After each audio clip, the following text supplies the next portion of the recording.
स्वागत है आपका इन्फिनिटी साइंस क्लासेस में। मैं हूँ इमाम सर। तो कैसे हैं आप? उम्मीद है अच्छे होंगे। हाँ, तो आज हम लोग डिस्कस करेंगे सबसे पहले आने वाले अपकमिंग एग्ज़ाम के लिए। जैसे कि 2026 में बिहार बोर्ड का एग्ज़ाम्स है, सीबीएसई बोर्ड का एग्ज़ाम्स है, आईसीएसई बोर्ड का एग्ज़ाम्स है। बिहार बोर्ड का एग्ज़ाम्स का अगर सबसे पहले हम लोग डिस्कस करेंगे बिहार बोर्ड के एग्ज़ाम्स के बारे में। आपको पता है कि बिहार बोर्ड में 50% एमसीक्यूज होते हैं। कितने? 50% एमसीक्यूज होते हैं। चाहे वो फिजिक्स हो, चाहे वो केमिस्ट्री हो, चाहे वो बायोलॉजी हो, चाहे वो मैथमेटिक्स हो, चाहे वो इंग्लिश हो, चाहे वो हिंदी हो, चाहे वो उर्दू हो, चाहे वो संस्कृत हो। इन सब्जेक्ट में क्या होता है? 50% एमसीक्यूज होते हैं, ऑब्जेक्टिव होते हैं। अब देखो, बच्चे जो है ना सबसे ज़्यादा मिस्टेक करते हैं एमसीक्यूज में, खास करके। देखो यार, बात करेंगे हम लोग थ्योरी का। किसका? थ्योरी का। तो बच्चे आसानी से लिख लेते हैं, बच्चे समझ जाते हैं तो लिख लेते हैं। लेकिन वही अगर बात करेंगे हम लोग किसका? एमसीक्यूज का। एमसीक्यू का यानी ऑब्जेक्टिव का अगर बात करें, ऑब्जेक्टिव का अगर बात करें तो बच्चे इसमें घबरा जाते हैं, बहुत कन्फ्यूजन पैदा कर लेते हैं खुद में।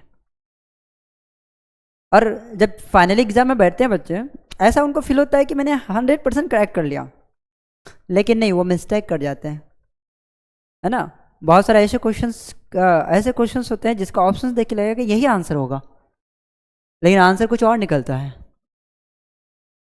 तो उनका ये ही कारण है कि हम लोग क्या करते हैं, मोर देन ऑब्जेक्टिव को प्रैक्टिस नहीं करते हैं, और ऑब्जेक्टिव याद करके जाते हैं हम लोग। और जो कि याद नहीं करना है यार, याद करके ऑब्जेक्टिव कभी आप कितना याद करेंगे एमसीक्यूज को? अब याद भी कर रहे हैं तो वो आपसे बनेगा? ऐसा लग रहा है कि आपको वही एग्जाम में देगा? नहीं, ये आपका भूल है, जिसके कारण बच्चे 30, 25, 32, 33, 34 यहाँ तक लटक जाते हैं। हमें चाहिए कितना? 35 आउट ऑफ 70 में, आउट ऑफ 70 में। तो हम लोग उन सारे एमसीक्यूज को देखेंगे अपकमिंग एग्जाम के लिए, चाहे वो बिहार बोर्ड का हो, चाहे वो सीबीएसई बोर्ड का हो, चाहे वो आईसीएसई बोर्ड का हो। उन सारे एग्जाम्स के लिए हम लोग क्या देखेंगे? ऑब्जेक्टिव एमसीक्यूज मतलब प्रैक्टिस करेंगे, ताकि एग्जाम में एक भी एमसीक्यूज क्या ना हो, गलती ना हो, रॉन्ग ना हो। तो हम लोग डिस्कस करेंगे इसके बारे में। आज डिस्कस करेंगे हम लोग केमिस्ट्री के बारे में। किसके बारे में? केमिस्ट्री के बारे में। देखना ध्यान से। केमिस्ट्री में आपका होता है 70 मार्क्स का। टोटल कितने मार्क्स होते हैं? 70 मार्क्स का, जिसमें से 35 ऑब्जेक्टिव होते हैं एंड 35 सब्जेक्टिव होते हैं। मैंने क्या कहा कि आप सब्जेक्टिव को कंप्लीट कर लेते हैं, लेकिन आप फंसते कहाँ पड़े? ऑब्जेक्टिव पर। आप मिस्टेक कहाँ करते हैं? ऑब्जेक्टिव में। क्योंकि आपको हर एक क्वेश्चन का ऑब्जेक्टिव क्या लगने लगता है? करेक्ट लगने लगता है, आंसर सही लगने लगता है, जिसके कारण आप मिस्टेक कर देते हैं। तो यहाँ पे हम लोग क्या करेंगे? ज़्यादा से ज़्यादा फोकस करेंगे ऑब्जेक्टिव पर। ऑनलाइन आके हम लोग किस में करेंगे? ऑनलाइन प्लेटफॉर्म में हम लोग क्या करेंगे? इन्फिनिटी साइंस क्लासेस के यूट्यूब चैनल जो है, उसमें आप हर एक दिन क्या मिलेगा? आपको वीडियोस मिल जाएगा, स्पेशली फॉर बोर्ड्स। और उसमें क्या रहेगा? एमसीक्यूज रहेगा, ऑब्जेक्टिव रहेगा। एग्जाम आते आते आपको इतने सारे ऑब्जेक्टिव का प्रैक्टिस करा दिया जाएगा, ताकि आप एग्जाम के दिन बैठेंगे तो आपको फील नहीं होगा कि आपसे एक भी एमसीक्यूज छूट रहा हो, एक भी ऑब्जेक्टिव छूट रहा हो।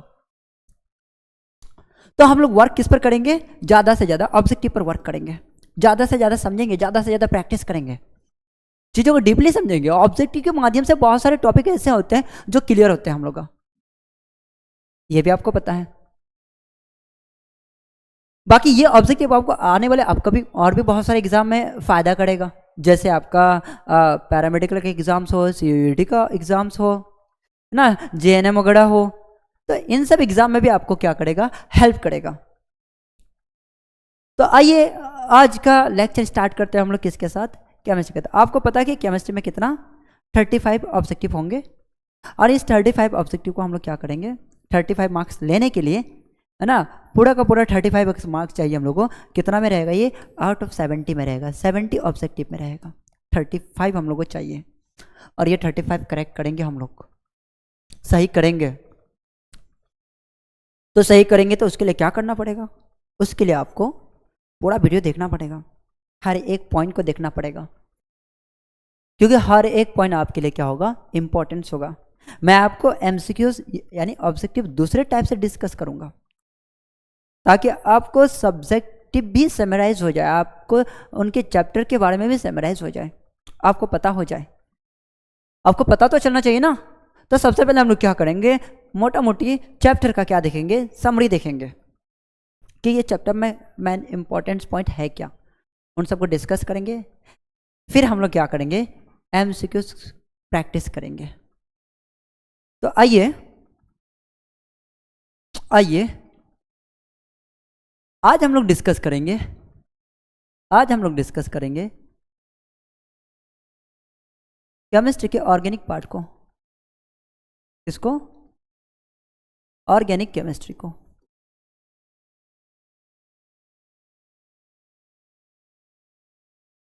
ऑर्गेनिक केमिस्ट्री को, ऑर्गेनिक केमिस्ट्री में पहला चैप्टर आता है हेलो एल्केन और हेलो एरिन। पहला चैप्टर क्या है, halo alkane and hello Erin.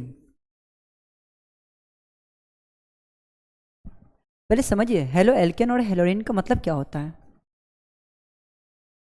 देखो यार, हेलो एल्केन, हेलो एल्केन को समझते हैं हम लोग। यदि आप हेलो एल्केन को दो पार्ट्स में डिवाइड करते हैं, एक तो बनेगा आपका हेलो और दूसरा बनेगा आपका एल्केन। हेलो एल्केन है। देखो ये हेलो का मतलब क्या होता है, हेलो का मतलब क्या होता है, इसको हम लोग प्यार से क्या बोलते हैं, हेलोजन बोलते हैं। क्या बोलते हैं, हेलोजन या हेलाइड्स। क्या बोलते हैं, हेलाइड बोलते हैं, हेलोजन या हेलाइड बोलते हैं। इसे एक्स से रिप्रेजेंट करते हैं हम लोग, हेलोजन को एक्स से रिप्रेजेंट करते हैं हम लोग। हेलोजन के अंदर आता है फ्लोरीन, क्लोरीन, ब्रोमीन, आयोडीन। और बात करेंगे हम लोग एल्केन, तो एल्केन को दो पार्ट्स में डिवाइड करेंगे, एक अल्क में, दूसरा एएनए में। एक अल्क में, दूसरा एएनए में। अल्क का मतलब होता है जिसे आप प्यार से कहते हैं एल्काइल, यानी नंबर ऑफ कार्बन। क्या होता है, नंबर ऑफ कार्बन, मतलब कार्बनों की संख्या। हिंदी में क्या कहते हैं, कार्बनों की संख्या। एएनए का मतलब होता है यानी सिंगल बॉन्ड। एएनए किसको कहते हैं हम लोग, सिंगल बॉन्ड, सिंगल बॉन्ड यानी एकल बंध। हिंदी में क्या कहेंगे इसको, एकल बंध कहेंगे, सिंगल बॉन्ड। देखो यदि एल्क और एएनए मिल जाए तो बन जाएगा एल्केन। क्या बन जाएगा, एल्केन बन जाएगा। उसी तरह से हम लोग डिस्कस करेंगे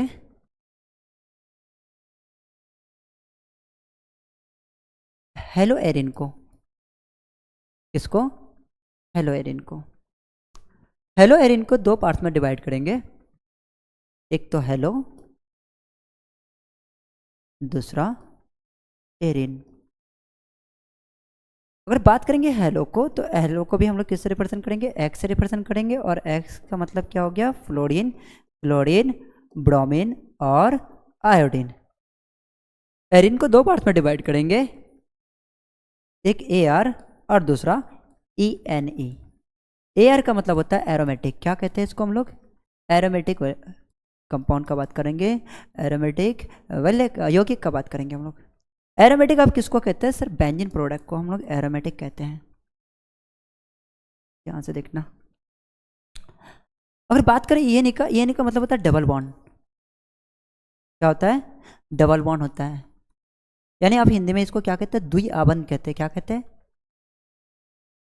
डबल बॉन्ड का सिंबल होता है, यानी दो को बॉन्ड होना डबल बॉन्ड कहलाएगा। अब आइए,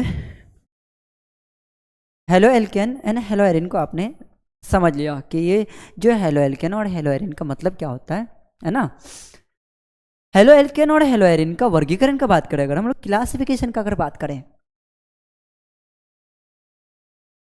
क्लासिफिकेशन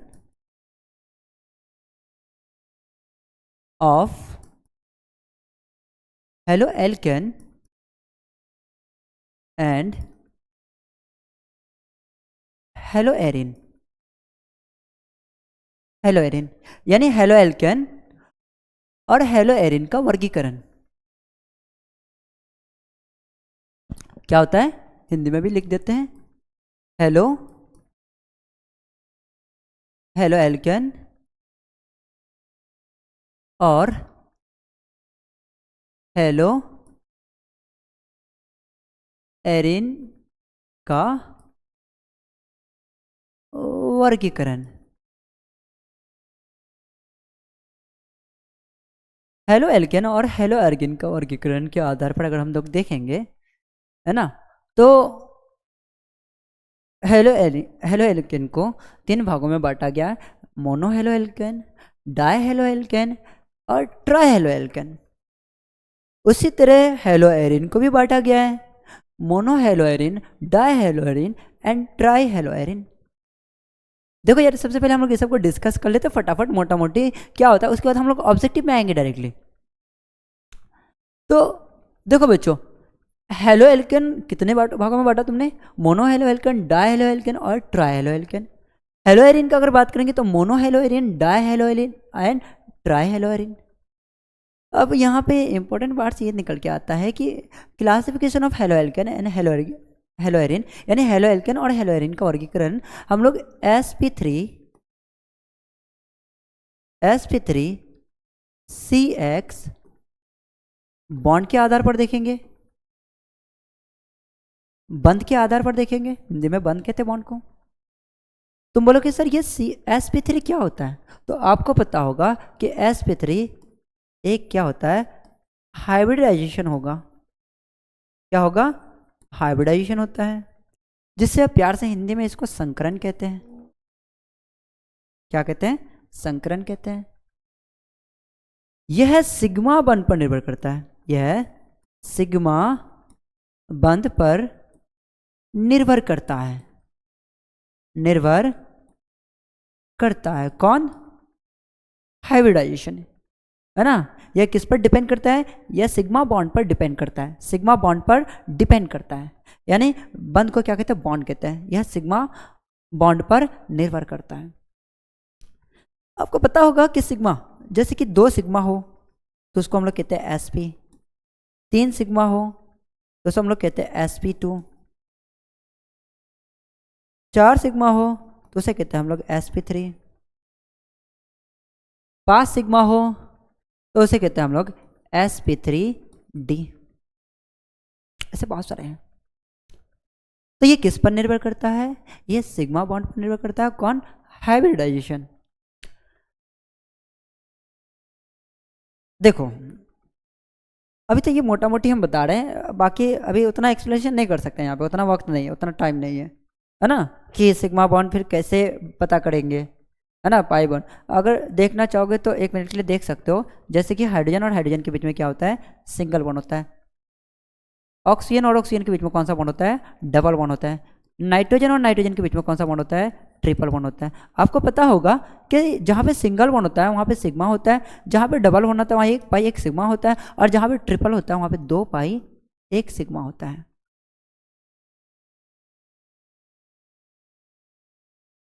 तो देख लिया आपने कि पाई और सिग्मा कैसे दिखता है बॉन्ड में। तो जहाँ पे सिंगल होगा वहाँ पे सिर्फ सिग्मा, जहाँ पे डबल होगा वहाँ पे 1 पाई 1 सिग्मा, जहाँ पे ट्रिपल होगा वहाँ पे 2 पाई 1 सिग्मा। मैं इन सब चीज़ों को एक बेसिक सा वीडियो में लेके आऊँगा, सारा बेसिक जिसमें आपका क्लियर हो जाए, ठीक है, आप टेंशन ना लें। तो sp3 आधार पर हमने देखा कि sp3 क्या होता है, एक प्रकार का संकरण होता है जिसे हाइब्रिडाइजेशन कहते हैं। यह सिग्मा बंध पर निर्भर करता है। तो हम किसका वर्गीकरण बात करेंगे, sp3 CH बॉन्ड का वर्गीकरण का बात करेंगे। sp3 CH बॉन्ड के आधार पर इनको 3 पार्ट्स में डिवाइड करेंगे हम लोग। पहला एल्किल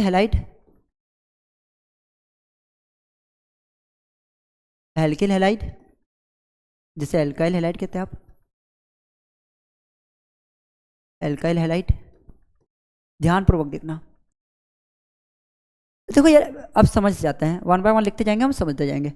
एल्किल हैलाइड होता है क्या, जैसे देखो ये हो गया एल्किल, इसको क्या कहते हैं, आर को देखो एल्क, मैंने देखा है वहाँ पे अल्क का मतलब होता है कार्बनों की संख्या, और कार्बनों की संख्या को हम लोग प्रदर्शित करते हैं आर से, इसलिए यहाँ पे आर लिखा हुआ रहता है, समझ आना चाहिए। आर किसके साथ जुड़ा हुआ है, कार्बन के साथ जुड़ा हुआ है, मान लेते हैं, देखो यहाँ पे कार्बन के साथ जुड़ा हुआ है, RCH2X, RCH R, देखो 2 R, X, RCRRX।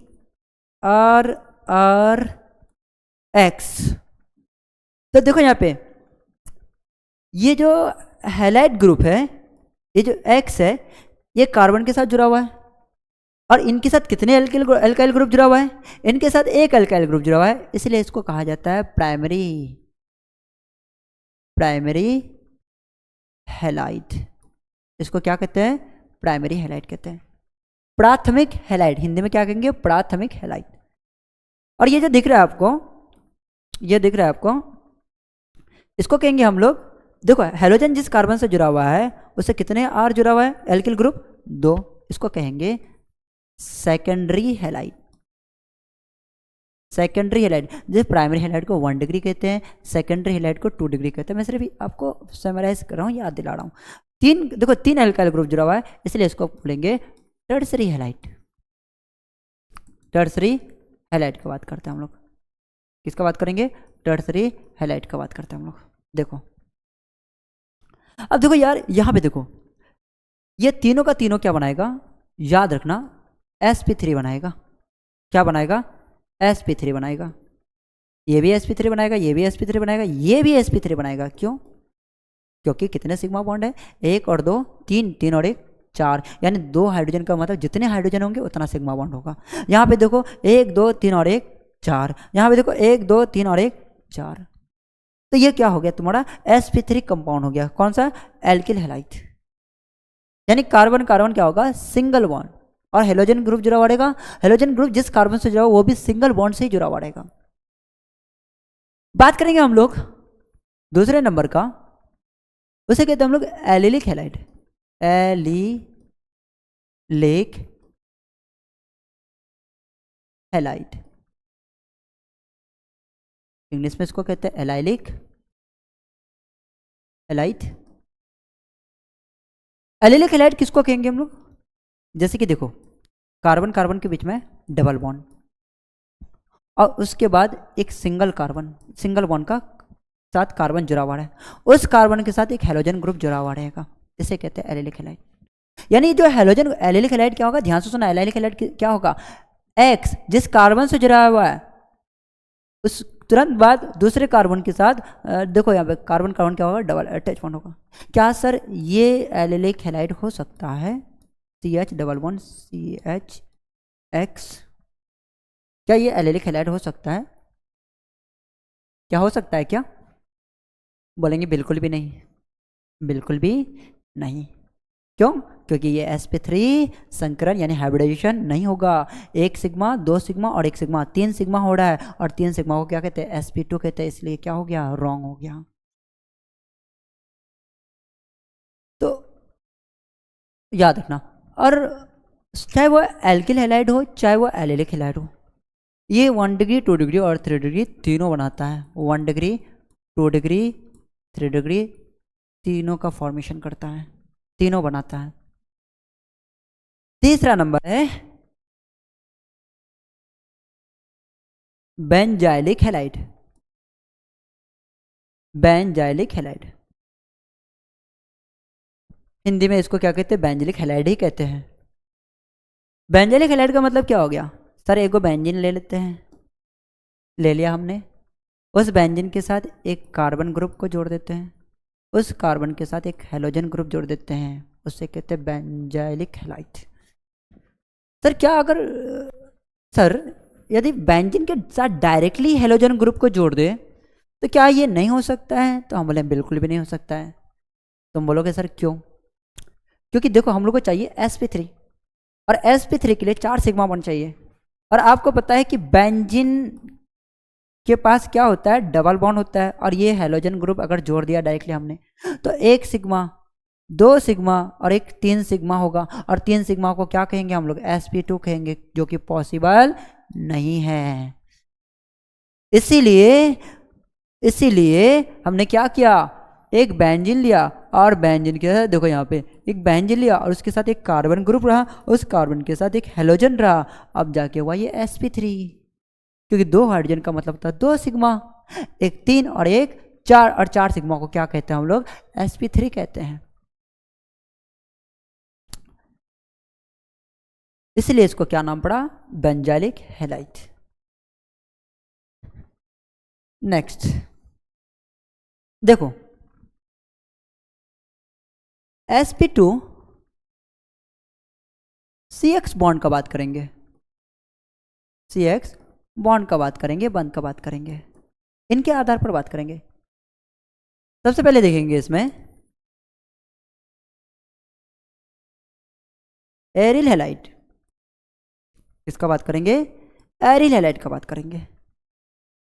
Sir aryl halide किसे कहते हैं? देखो एरिल का मतलब क्या हो गया? AR का मतलब होता है एरोमेटिक। क्या हो गया? एरोमेटिक, यानी आ जाएगा कौन? बेंजीन। और बेंजीन के साथ जोड़ दो हेलोजन को, किसको? हेलोजन को।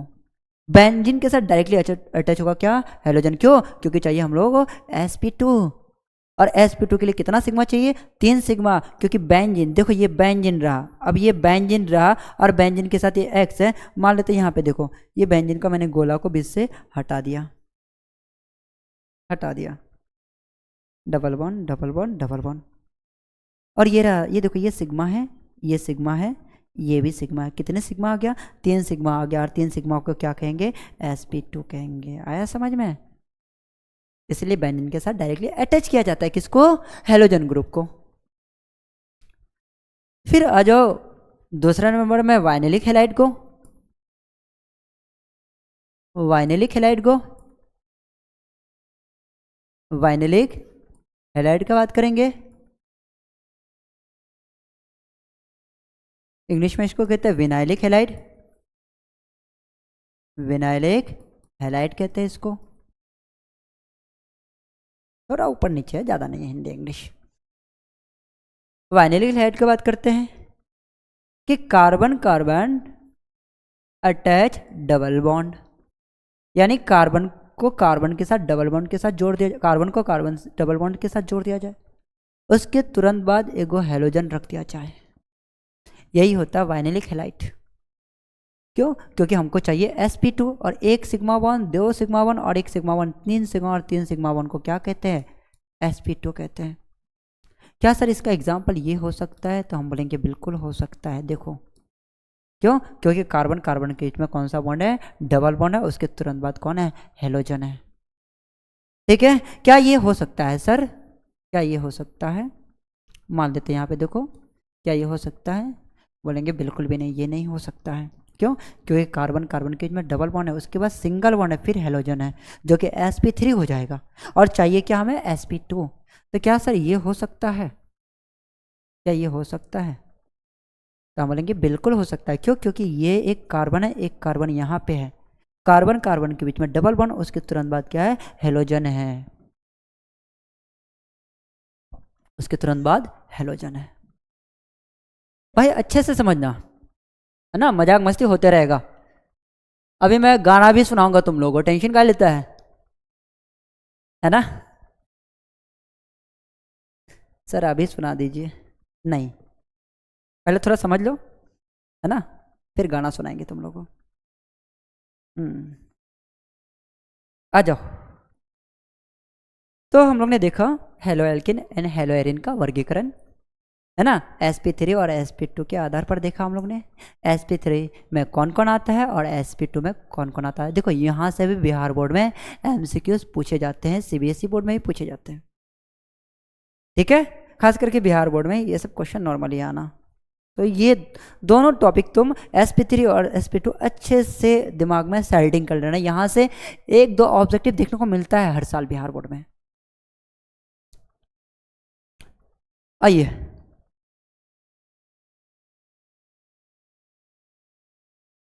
तो ये रहा हम लोग का चैप्टर का अभी तक का समराइज, और थोड़ा डिस्कस कर लेते हैं हम लोग SN1 न्यूक्लियोफिलिक सब्स्टिट्यूशन के बारे में, SN1 एंड SN2 के बारे में मोटा मोटी समझ लो। SN1 और SN2 डिपेंड करता है उनके क्रियाशीलता पर, उनके रिएक्टिविटी पर। SN1 में होता है 3 डिग्री, 2 डिग्री और 1 डिग्री, लेकिन SN2 में होता है 1 डिग्री, 2 डिग्री और 3 डिग्री। मतलब क्या हो गया, मतलब 3 डिग्री, 2 डिग्री और 1 डिग्री, यानी 3 डिग्री की क्रियाशीलता अधिक होगी, उससे कम 2 डिग्री का, उससे कम 1 डिग्री का। हम देखो किसी चीज़ को रिएक्शन करते हैं ना, मान लेते A प्लस बी बना देगा C प्लस डी रिएक्शन करके, तो इस केस में 3 डिग्री SN1 में 3 डिग्री ज़्यादा रिएक्शन होगा, फास्ट रिएक्शन होगा। थोड़ा कम हो जाएगा तो कौन, 2 डिग्री, और 1 डिग्री क्या हो जाएगा, और कम हो जाएगा। उसी तरह SN2 1 डिग्री, 2 डिग्री और 3 डिग्री। तो याद रखना इनका ये क्रियाशील हुआ, यानी ये रिएक्टिविटी हुआ। तो अब हम लोग डिस्कस करेंगे किनके बारे में, इनके सुंदर सुंदर क्वेश्चन के बारे में, MCQ के बारे में, जिसका आपको बेसब्री से इंतजार है, ठीक है। तो ध्यान से सुनना हर एक MCQ को, और देखो आंसर देने का कोशिश करना, है ना। मैं हर एक क्वेश्चन में कम से कम 1 मिनट लूंगा, तब तक तुम आंसर भी दे सकते हो, है ना, सोच भी सकते हो कि मेरा ये सही है, और कॉपी में नोट करते जाना कि तुम कितना सही कर पा रहे हो। तुम्हारा कितना हो रहा है, 20 MCQs है, और 20 में से 20 देखना की कोशिश करना कि 20 में से 20 तुम्हारा ठीक हो। तुम क्या करना, मैं जैसे क्वेश्चन लेके आऊँगा, तुमको पढ़ने का टाइम मिलेगा 1 मिनट, तुम ऑप्शंस भी देखना, उसके बाद फिर हम लोग डिस्कस करेंगे। तुमको ये पता चलेगा कि तुमसे कितना MCQs बन रहा है, और उसका रीज़न भी पता करने का कोशिश करना, मैं तो यहाँ बताऊँगा ही। आ जाओ स्टार्ट करते हैं।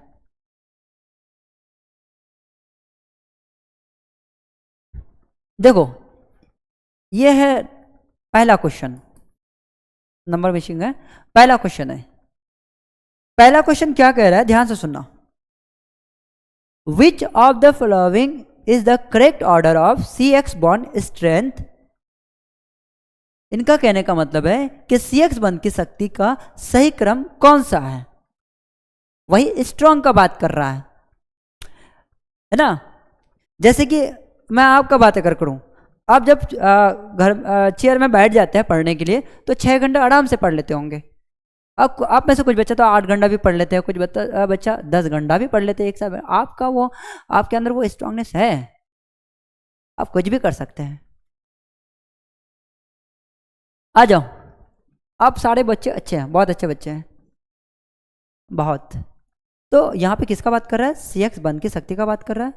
सही क्रम कौन सा है, देखिए options, CF, CL, CCl, CCBr, CI। उसी तरह से देखो यार, ज़्यादा दिमाग नहीं लगाना है, CF CI CCl CBr को देखना है तुमको। हाँ, इनको देखना है आपको। यहाँ से नॉर्मली तो हम लोग 2 क्वेश्चन बना ही लेंगे। कितने क्वेश्चन लगभग? 2 क्वेश्चन आराम से बना लेंगे। एक तो इनके है ना, जो क्वेश्चन में दिया हुआ है शक्ति के आधार पर, CX बंध की शक्ति के आधार पर। दूसरा इसके हम लोग बात करें अगर अम्लता के आधार पर भी हम लोग इसका क्वेश्चन को डिफाइन कर सकते हैं। तो पहला क्वेश्चन हम लोग देख लेते हैं। CX बंध की शक्ति, हमको पता है कि ये 17वां ग्रुप का है, 17 ग्रुप का है। फ्लोरीन, क्लोरीन, ब्रोमीन, आयोडीन, है ना। फ्लोरीन, क्लोरीन, ब्रोमीन, आयोडीन, आपको पता है कि जैसे जैसे ऊपर से नीचे आते जा रहे हैं आकार बढ़ता जा रहा है, जिसके कारण विद्युत ऋणात्मकता क्या होता है, घट जाता है ना। जैसे जैसे ऊपर से नीचे आ रहे हैं वैसे वैसे विद्युत ऋणात्मकता क्या हो रहा है, घट रहा है। अगर विद्युत ऋणात्मकता घट रहा है तो बॉन्ड एंथैल्पी भी तो घटेगा, एंथैल्पी भी तो घटेगा, ठीक है। तो देखो यहाँ पर जैसे ऊपर से नीचे आओगे तो इलेक्ट्रोनेगेटिविटी घट रहा है, और जैसे ही घट रहा है तो वैसे भाई इनका बॉन्ड स्ट्रेंथ यानी बॉन्ड बंध शक्ति भी क्या होगा, वीक होगा, कमजोर होगा। अब भाई सिंपल सा बताओ, सिंपल सा बताओ, एक बात है, मान लेते ये बंदा है, ये बंदा है, और ये बंदी है, आ गए, ये बंदा और ये बंदी है। ये बंदा, ये बंदा, ये बंदा, देखो ये बंदा क्या किया, ये बंदी से बेहद क्या करते हैं, मोहब्बत करते हैं, प्यार करते हैं, है ना, है ना। सर क्या बोल रहे हैं, हाँ बहुत प्यार कर रहे हैं। ये जब दोनों पास रहते हैं तो एक दूसरे के लिए क्या होते हैं, मर मिटते हैं, है ना। ये बंदा बहुत सपना दिखा देते हैं इनको, क्या सपना दिखाते हैं, चांद के पार लेके जाएंगे। हाँ, लग रहा है चांद इन्हीं के बाप का है। हाँ, चांद इन्हीं के बाप का है, चांद के पार लेके जाएंगे, है ना। अब देखो यार, जितना ये पास रहेंगे, जितना आस पास रहेंगे, उतना इनके बीच का बंधन क्या रहेगा, अच्छा रहेगा, स्ट्रांग रहेगा, है ना। जैसे आप इससे दूर चल जाएंगे इनका बॉन्ड स्ट्रेंथ यानी इनका बंधन भी क्या पड़ जाएगा, कमजोर पड़ जाएगा। बॉन्ड स्ट्रेंथ क्या पड़ जाएगा, कमजोर पड़ जाएगा। समझ रहे हो ना, फोर्स ऑफ अट्रैक्शन सर। है तो देखो जैसे जैसे आकार बढ़ रहा है वैसे वैसे विद्युत ऋणात्मकता भी घट रहा है। यदि विद्युत ऋणात्मकता घटेगा तो बॉन्ड शक्ति भी क्या होगा, घट जाएगा, स्ट्रॉन्ग बॉन्ड क्या हो जाएगा, वीक में बदल जाएगा। इसीलिए C और X का बॉन्ड क्या होता है, अधिक स्ट्रॉन्ग होता है। किससे, Cl से, किससे, CBr से, Ci से। तो सबसे अधिक कौन होगा, CF होगा, फिर कौन होगा, Cl, फिर कौन होगा, CBr, सबसे कौन होगा, Ci। यानी यहाँ पे ऑप्शन नंबर ए। अगर आपसे अम्लता के आधार पर पूछे तो इसका जस्ट उल्टा, जो आसानी से क्या कर दे, बॉन्ड को रिलीज कर दे, कौन हो जाएगा, ऑप्शन नंबर बी हो जाएगा, अम्लता के आधार पर अगर पूछे। आपको यह भी पता होना चाहिए फ्लोरीन एक गैस है, क्लोरीन भी एक गैस है, बट ब्रोमीन एक द्रव है और आयोडीन एक ठोस है। यह भी आपको पता होना चाहिए, है ना। चलो नेक्स्ट क्वेश्चन। लुकास टेस्ट में अल्कोहल को हेलो एल्केन में बदलने के लिए कौन सा अभिकर्मक उपयोग होता है। लुकास ने क्या कहा था, जब प्राथमिक, द्वितीयक और तृतीयक अल्कोहल को, देखो यहाँ पे ये मान लेते, देखो यहाँ पे ये OH है, ये प्राथमिक अल्कोहल है, प्राइमरी अल्कोहल है। इनका रिएक्शन करते हैं किनके साथ हम लोग, HCl के साथ, किसकी उपस्थिति में, किसके प्रेजेंस में, ZnCl2 की उपस्थिति में। तो देखो यहाँ पे यार ये OH जो है ना, ये हो गया लिविंग ग्रुप हो गया, ये भागने का कोशिश करेगा। तो OH हटाओ, Cl लगाओ, क्या करो, OH हटाओ, Cl लगाओ। ये भागने का कोशिश कर रहा है और ये पास आने का कोशिश कर रहा है। नहीं बोलता है तू कुछ ऐसा कर कमाल कि मैं तेरा हो जाऊं, है ना। तो OH क्या कर रहा है, OH भागने का कोशिश कर रहा है। और Cl क्या होने लगा तो लुकास रिएजेंट यही होता है कि OH क्या होता है, लिविंग ग्रुप होता है, और OH हटेगा तो Cl रहेगा।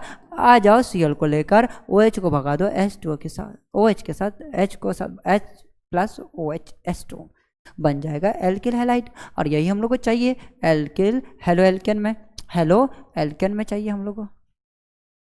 ये हेलो हो गया, ये हेलो हो गया, हैलाइड ग्रुप हो गया, ये एल्केन हो गया। और हेलो एल्केन किसके साथ मैंने बोला, HCl plus ZnCl, option number A Lucas अभिक्रमण।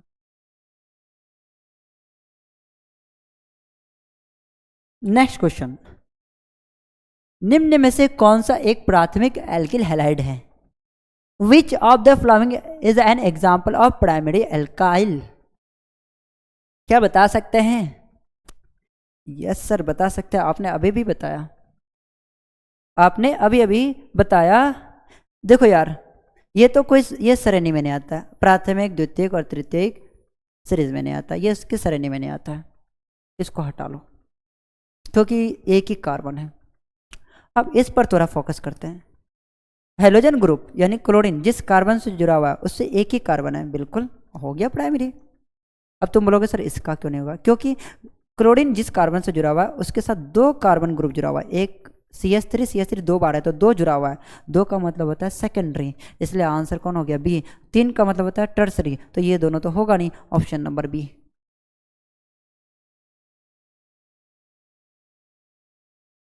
नेक्स्ट क्वेश्चन नंबर 4, यौगिक न्यूक्लियोफिलिक प्रतिस्थापन आसानी से नहीं करता है। Which of the following does not undergo nucleophilic substitution easily?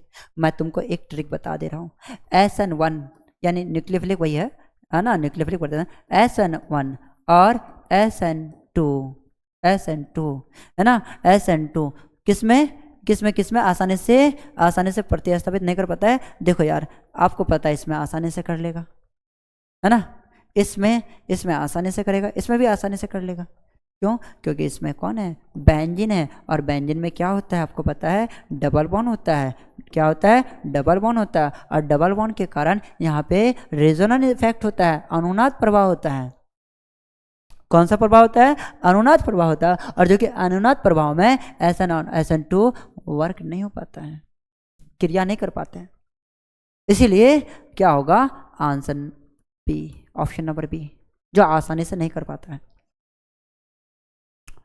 आपको पता होगा कि आपने ये भी रिएक्शन बनाया, रिएक्शन वगैरह जब हम लोग ने ओपन चेन का बनाया था है ना, कार्बन श्रृंखला का बनाया था, कार्बन चेन का रिएक्शन बनाया था, जो आसानी से SN1 और SN2 कन्वर्ट कर देता है। जो कि आपको पता है कि SN1 3 डिग्री 2 डिग्री 1 डिग्री यानी 3 डिग्री कंपाउंड को चेंज कर सकता है, 3 डिग्री हैलाइड ग्रुप को चेंज कर सकता है ना। और SN2 जो है वो 1 डिग्री यानी 3 degree alcohol, 2 degree alcohol, 1 degree alcohol, कौन, SN1।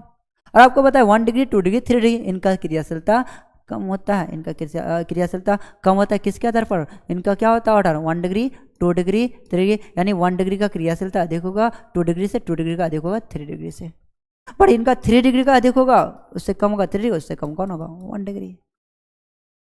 जो ओपन चेन में आसानी से अभिक्रिया कर जाते हैं, लेकिन बेंजीन प्रोडक्ट में आसानी से अभिक्रिया नहीं हो पाता। देखो तो ये वाला क्वेश्चन शायद तुम बना लोगे। निम्न में से कौन सा यौगिक SN1 तंत्र द्वारा न्यूक्लियोफिलिक प्रतिस्थापन के लिए सबसे अधिक क्रियाशील है? कौन सबसे अधिक क्रियाशील होगा भाई? SN1 मैंने अभी बताया ना, 3 डिग्री 2 डिग्री 1 डिग्री यानी 3 डिग्री अधिक होगा। 3 डिग्री कहाँ पे है सर, एक ही तो है 3 डिग्री यहाँ पे, क्योंकि CH3 होल 3, ये बच्चा को बहुत प्रॉब्लम करता है। देखो यार ये C है, ये C मैंने बैठा दिया, देखो यहाँ पे C बैठा दिया, कितने बार CH3, 3 बार है, 1 बार 2 बार 3 बार, देख लो आ गया, इसी को कहते हैं कौन सा, टर्सरी, ठीक है, 3 डिग्री हैलाइड। नेक्स्ट क्वेश्चन देख लो आप, इनका कहना है कि क्लोरोफॉर्म का वायु एवं प्रकाश में ऑक्सीकरण करने पर क्या बनता है? Chloroform on oxidation with air and light forms. भाई सुनो, क्लोरोफॉर्म होता है CHCl3 है ना, क्लोरोफॉर्म का सूत्र क्या होता है, CHCl3। इनको रिएक्शन करेंगे किसके साथ, एयर यानी वायु के साथ, किसके उपस्थिति में, प्रकाश की उपस्थिति में, लाइट की उपस्थिति में। देखो यार, लाइट की उपस्थिति में। और आपको पता है कि जब क्लोरोफॉर्म प्रकाश यानी ऑक्सीजन के साथ प्रकाश की उपस्थिति में होता है तो ये बना देता है COCl2 और इसका इसका इसका प्यारा सा नाम है फास्जीन। फास्जीन, इसका प्यारा सा नाम क्या है, फास्जीन है नाम है। और ये फास्जीन का सूत्र है, जिससे आप है ना टेंशन में पड़ जाते हैं कि ये फास्जीन है क्या। बाकी कार्बन टेट्राक्लोराइड का सूत्र आपको पता है क्या होता है। कार्बन टेट्राक्लोराइड का सूत्र क्या होता है, CCl4 होता है ना। कार्बन क्लोरोइथेन का पता है आपको, है ना, C2H5Cl, इसको क्लोरोइथेन कहते हैं आप। मिथाइल क्लोराइड का मतलब क्या हो गया, CH3Cl, है ना। ये सब पता होना चाहिए आपको, ये सब का सूत्र पता होना चाहिए, है ना। CCl4 किसका है, कार्बन टेट्राक्लोराइड का। टेट्रा का मतलब होता है 4। नेक्स्ट देखो एक बार आप, विच of the following haloalkane is least reactive towards nucleophilic substitution. निम्न में से कौन सा हैलोएल्केन न्यूक्लियोफिलिक प्रतिस्थापन के प्रति सबसे कम क्रियाशील है, सबसे कम क्रियाशील है। हाँ मैं सामने खड़ा हो गया ना। देखो यार, पहले तो देखो बोला है कि एलाइल क्लोराइड, आपने पढ़ा ना एलिलिक यानी एलाइल क्या होता है, अभी अभी पढ़ा हम लोगों ने। CH3 CH double bond CH, है ना, CH2 मान लेते हैं Cl, सर इसको कहेंगे एलाइल क्लोराइड। जब कार्बन कार्बन अटैच हो डबल बॉन्ड के साथ, उसके साथ एक कार्बन उसके पास एक हेलोजन हो, उसे कहते हैं एलिलिक यानी एलाइल क्लोराइड।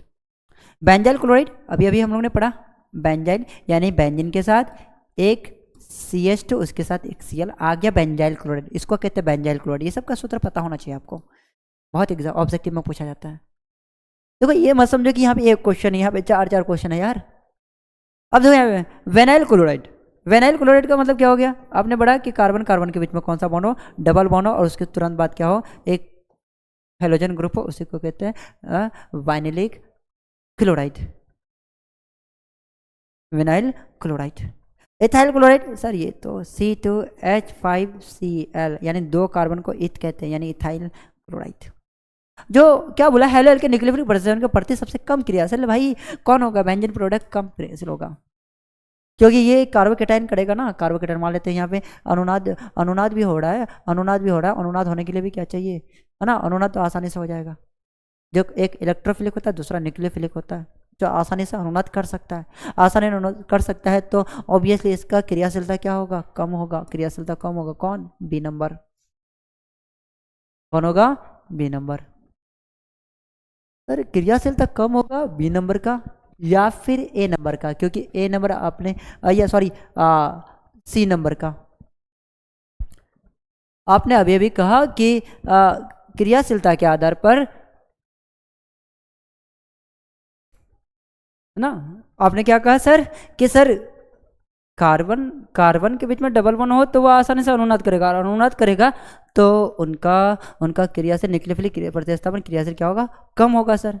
तो यहाँ पे तो आंसर कौन होना चाहिए सर, सी होना चाहिए। क्यों, क्योंकि कार्बन कार्बन में डबल बॉन्ड है और इसके साथ कौन है, हेलोजन है, बिल्कुल सी नंबर होगा, बी नंबर नहीं। क्यों, क्योंकि यहाँ पे रेजोनेंस इफेक्ट दिखेगा। तो याद रखना, जब भी तुमको इस टाइप का क्वेश्चन दिखे डायरेक्टली डबल बॉन्ड से हेलोजन अटैच हो तो उसका न्यूक्लियोफिलिक प्रतिस्थापन जो होगा वो कम क्रियाशील होगा। किसके कारण, अनुनाद प्रभाव के कारण, रेजोनेंस इफेक्ट के कारण। तो आंसर कौन हो गया, सी नंबर। कौन, C number. Next 1 minute time ले लो, पढ़ो। Aryl halide are less reactive towards nucleophilic substitution than alkyl halide because, यानी एरिल हैलाइड न्यूक्लियोफिलिक प्रतिस्थापन के प्रति कम क्रियाशील क्यों होते हैं, क्योंकि अनुनाद प्रभाव के कारण, अनुनाद प्रभाव के कारण, अभी देख लो अभी ना आ गया, अनुनाद प्रभाव के कारण कम क्रियाशील होता है। ऑप्शन नंबर ए ही आंसर होगा।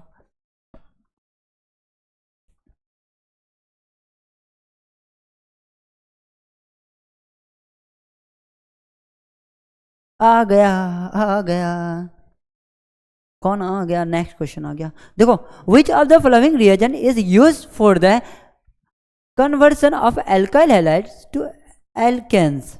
मतलब सिंपल सा कहना है कि एल्काइल हैलाइड से एल्केन में बदलना है आपको, एल्केन में परिवर्तन करना, मतलब एल्किल हैलाइड को एल्केन में बदलने के लिए कौन सा अभिकर्मक उपयोग होता है, कौन सा रिएजेंट का इस्तेमाल होता है?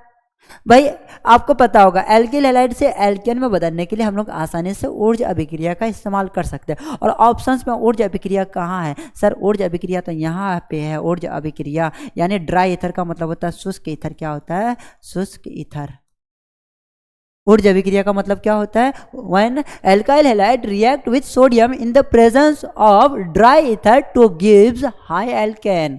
जब एल्किल हैलाइड की अभिक्रिया सोडियम के साथ शुष्क ईथर की उपस्थिति में कराई जाती है तो उच्च एल्केन प्राप्त होता है। ऑप्शन नंबर कौन हो गया? C number. बाकी भाई ZnHCl है ना, KMnO4, लिथियम एल्यूमिनियम, तो ये हो गया ऑक्सीकरण, ये हो गया तुम्हारा अपघटन, है ना, ये सब आसानी से रिएक्शन होता है। तो ऑप्शन नंबर कौन हो गया? C number. नेक्स्ट क्वेश्चन देखते हैं। आईपीएससी का तो आप लोग बादशाह होंगे क्योंकि 11th IPSC, 12th IPSC, हर जगह IPSC। तो the IPSC of CH3 CHCl CH3 is, obviously है, देख लो यहाँ पे CH3 CHCl CH3 है ना, 1 2 3 2 पर है, 2 पर है, 2 क्लोरो 2 क्लोरो 2 क्लोरो, देखो यहाँ पे 2 chloropropane, answer number B. 3 carbon है, 3 कार्बन को क्या कहते हैं? प्रॉप कहते हैं, सिंगल बॉन्ड इसलिए ANA, 2 chloro propane. Next question है, यौगिक जल अवघटन करने पर रेसिमिक मिश्रण, रेसिमिक मिश्रण क्या कहा? Which of the following forms are racemic mixture upon hydrolysis. यानी आपको ये बताना है कि निम्न में से कौन सा यौगिक जल अवघटन करने पर रेसिमिक मिश्रण बनाता है। याद रखना इसमें कौन प्रेजेंस में? इसमें क्लोरीन है यानी हेलोजन ग्रुप है, और हेलोजन ग्रुप जो है वो रेसिमिक मिश्रण नहीं बनाता है। इसका मतलब यहाँ पे कोई भी ऑप्शंस ठीक नहीं है। क्या सर? हाँ, ठीक नहीं है। रेसिमिक मिश्रण बनाता है कौन? इसमें से कोई नहीं बनाता है। कौन बनाता है सर? मीथेन बना सकता है, बिल्कुल बना सकता है। क्या ईथेन बना सकता है? बिल्कुल बना सकता है, बट हैलोजन ग्रुप होने पर नहीं बना सकता है। हाँ हाँ हाँ, AC ज़्यादा हो गया ना क्या? ठंड लग रही है मुझे। हाँ नहीं ठीक है, थोड़ा ज़्यादा है, थोड़ा सा कम कर देता हूँ। बिल्कुल, क्या करोगे यार, आज संडे है ऊपर से, है ना। हाँ आ जाओ। Which is use as an anaesthetic, मतलब कौन सा यौगिक संज्ञाहरण के लिए रूप में प्रयुक्त होता है? भाई सिंपल सा बात है सर, क्लोरोफॉर्म। क्लोरोफॉर्म का इस्तेमाल करता है हम लोग एनेस्थेटिक के लिए। सर एनेस्थेटिक के लिए क्या हम लोग, क्या एनेस्थेटिक के लिए क्लोरोफॉर्म का इस्तेमाल करते हैं। अब देखो क्लोरोफॉर्म का सूत्र क्या होता है, यहां से निकाल लो। क्लोरोफॉर्म का सूत्र होता है CHCl3, कार्बो टेट्राक्लोराइड, मतलब वही CCl4, iodoform CHI3, methylene chloride, वही CH2Cl2, CH2Cl2। तो भाई इन सब का सूत्र भी आपको याद होना चाहिए। नेक्स्ट,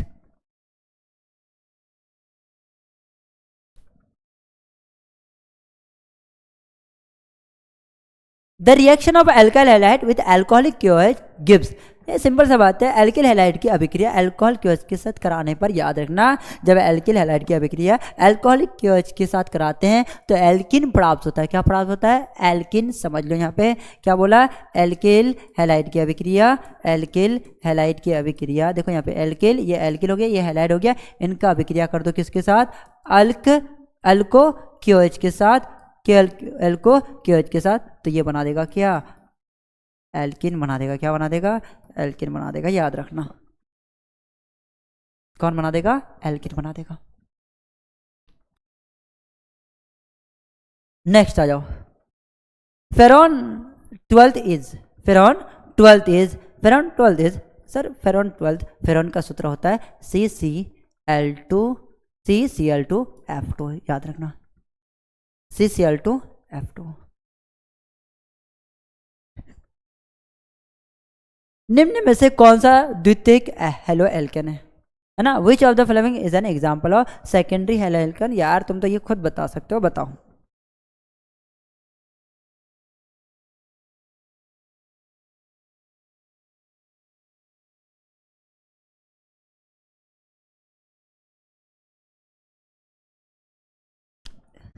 सर मैंने पता कर लिया कि कौन होगा आंसर, है ना? पता कर लिए होगे कौन होगा। सर वही हेलोजन जिस कार्बन से जुड़ा हुआ है उसके साथ 2 कार्बन होना चाहिए। तो हेलोजन जिस कार्बन के साथ जुड़ा हुआ है उसके साथ 2 कार्बन कौन है? यहाँ पे है। तो ऑप्शन नंबर कौन हो गया? सी हो गया। नेक्स्ट क्वेश्चन की ओर बढ़ते हैं। 1 chlorobenzene is treated with NOH at इतना इतना इतना इतना तो इट गिव्स। भाई बच्चा वाला क्वेश्चन है। देखो यार इनका क्या कहना है, इनका कहना है यदि क्लोरोबेंजीन की अभिक्रिया किसके साथ? सोडियम हाइड्रोक्साइड के साथ, किसके उपस्थिति में? 623 केल्विन और 300 ATM की उपस्थिति में अभिक्रिया कराने पर प्राप्त होता है फिनॉल। आंसर कौन हो गया? फिनॉल। बाकी बेंजाइल अल्कोहल का सूत्र क्या होगा? सर बेंजीन, बेंजीन के साथ एक कार्बन, उसके साथ OH, इसको कहते हैं बेंजाइल अल्कोहल। याद रखना सूत्र ये सबका। बेंजा एल्डिहाइड, बेंजा एल्डिहाइड का मतलब क्या हो गया? बेंजीन के साथ डायरेक्टली CHO का आना, बेंजा एल्डिहाइड। बेंजोइक एसिड का मतलब क्या हो गया? सर बेंजीन के साथ क्या होना? COOH का आना, बेंजोइक एसिड कहलाता है। ये सबको याद रखना है, ठीक है? हाँ, ये सब जब तक याद नहीं रखोगे, जब तक पता नहीं होगा, तब तक तुमको तुम्हारा दिमाग में फॉर्मूला वगैरह नहीं बनेगा, स्ट्रक्चर इसका नहीं बन पाएगा, इसका सूत्र नहीं बन पाएगा। आ जाओ। Iodoform test is given by, iodoform परीक्षण कौन सा यौगिक देता है? आयोडोफॉर्म परीक्षण कौन देगा? याद रखना, आयोडोफॉर्म परीक्षण देगा CH3CHOH CH3। याद रखना, द्वितीयक अल्कोहल, सेकेंडरी अल्कोहल आयोडोफॉर्म परीक्षण देता है। Next question.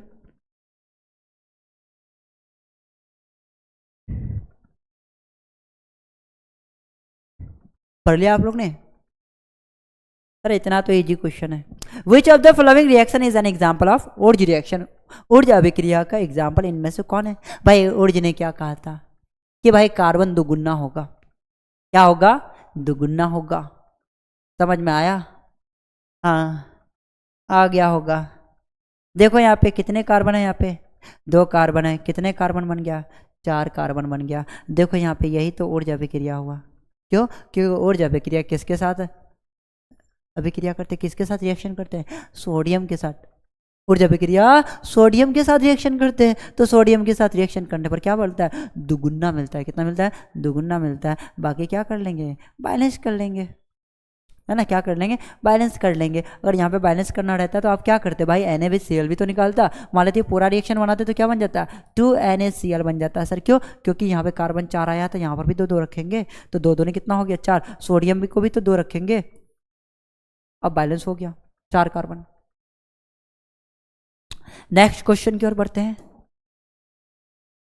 What is form 1 chlorobenzene is treated with Cl2 FeCl3? देखो इनका कहना मतलब क्लोरोबेंजीन को Cl2 है ना या FeCl3 से अभिक्रिया कराने पर क्या बनता है? सिंपल सा बात है, क्लोरोबेंजीन की अभिक्रिया, क्लोरोबेंजीन की अभिक्रिया Cl2 के साथ FeCl3 की उपस्थिति में कराएंगे तो याद रखना, याद रखना, क्या याद रखोगे?